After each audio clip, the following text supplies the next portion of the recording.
Non-recourse loans exposed, debunking broker myths and scams you need to know.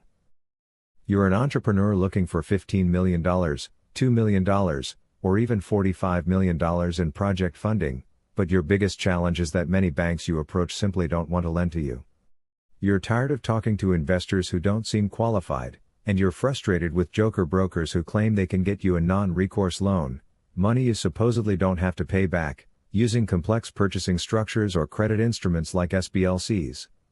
You might wonder, if my bank doesn't offer non-recourse loans, how is this possible? In this video, I'm going to debunk these myths and explain how you can secure a legitimate limited recourse loan. You'll need to watch this to understand the real opportunities. What are non-recourse loans? Sometimes, clients come to us struggling to find project financing.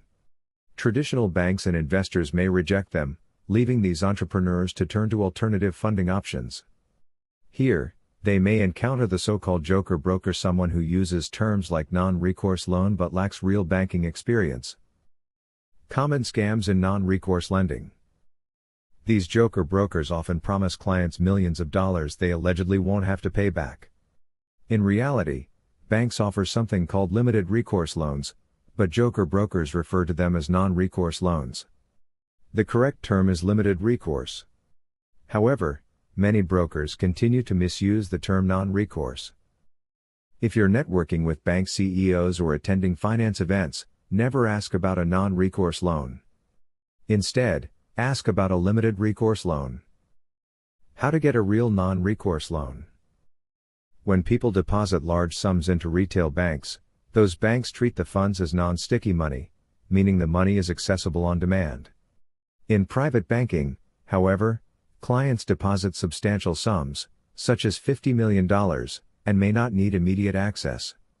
This is considered sticky money because it stays with the bank longer, allowing the bank to make substantial profits.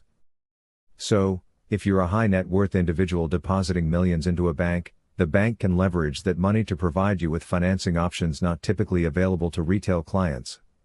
This is where limited recourse loans come into play. Spotting fake brokers. If you're an accredited investor, working with a reputable private bank is essential. A legitimate banker won't promise you a non-recourse loan if you don't qualify.